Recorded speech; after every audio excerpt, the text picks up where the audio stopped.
Here we are. It's day 13. You're almost 2 weeks into your meditation career. Really, truly, I want you to give yourself a big internal high five. I'm pulling out my imaginary pom-poms and cheering you on. And actually, day 13 is my lucky number, so I feel good about today. Also, in case you've been curious about what my ring says, it says snacks, because I really love snacks and I always use them as teaching tools when I pretend to be meditating. So before we dive into the actual M-word technique, I want to cover some of the most common questions that tend to come up around this point in the journey. So to start, let's talk about the breath. Right? Because there are lots of other styles of meditation where they're using the breath exclusively as the vehicle to de-excite the body.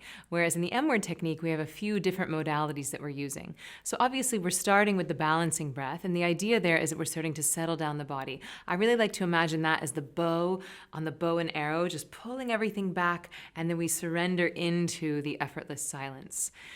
But you might notice that when you're in that effortless silence, that your breathing gets quite shallow.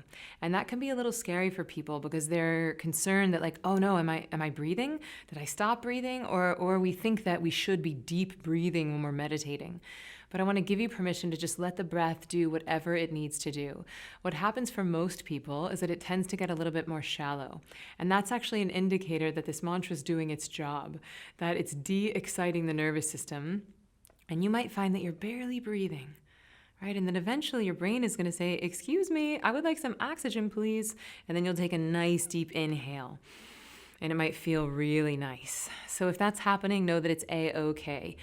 You don't have to worry about lining up your breath and the mantra, right? You don't have to like inhale and then exhale the word. Just let it do its thing. After a couple of days, usually the breath and the mantra start to consciously uncouple themselves, just like Gwyneth Paltrow. So that's the breath. Now, the other question that I get a lot is, can I lie down? And the answer is no. That's called napping. That's not meditation, and you know how to nap already. Okay, you don't need to take this course to learn how to nap. Now, I understand that your head might get real heavy and you might feel like you want to lay down and take a nap, or even feel like you're falling asleep.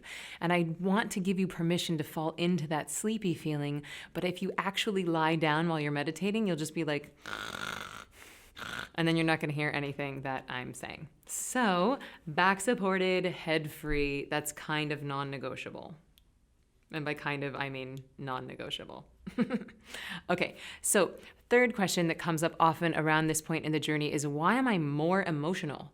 I took this course because I wanted to be a little bliss bunny and I wanted to just be like happy and joyous all the time. And yes, more bliss is on the way. But two things. When I say the word bliss, I don't mean happiness. When I say bliss, I mean that piece of you that knows that everything's okay. And it's possible to experience bliss even when you're sad, even when you're angry. There's a little piece of you that knows that everything is going to be A-okay. And as we start this meditation practice, it starts to grow this background of bliss, which paradoxically can allow you to feel the entirety of the spectrum of emotions. Strangely, you having access to this infinite bliss and fulfillment is the thing that's going to allow you to feel safe enough to actually release a lifetime of old stresses. So the analogy I like to use here is, let's imagine there was a 10-year-old boy. Okay, and he goes to school and a bully threatens to punch him and take his lunch money. And he's really scared, but the bully says, don't you cry, because if you cry, I'm going to do it again tomorrow. And so the kid, he sucks it up and he manages to keep it together. And then he gets home and his mom sees him and his mom says, honey, what's wrong? Are you okay?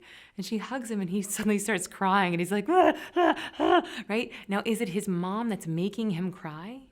No. It's that he feels safe enough with his mother to actually let go of all of the stress that he had encountered that day.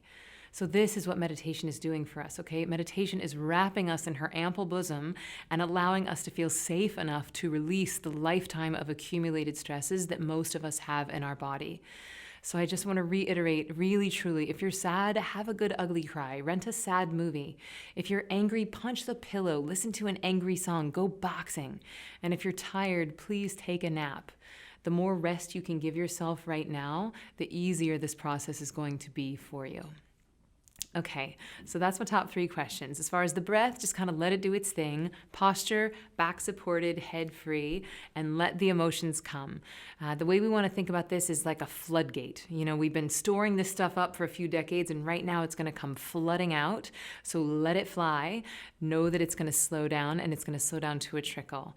And all the while, your life is going to keep getting brighter and shinier and more elegant and more productive.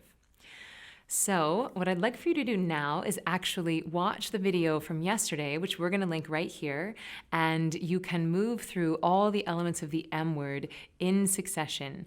And that is going to start to be your everyday practice, but I want to guide you through a few more times until you really get the hang of it.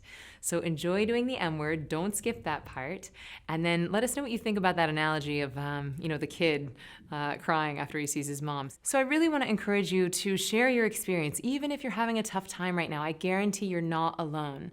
And sometimes knowing that someone else is going through that experience brings you some comfort as well. So let's use our tribe like a tribe is meant to be used.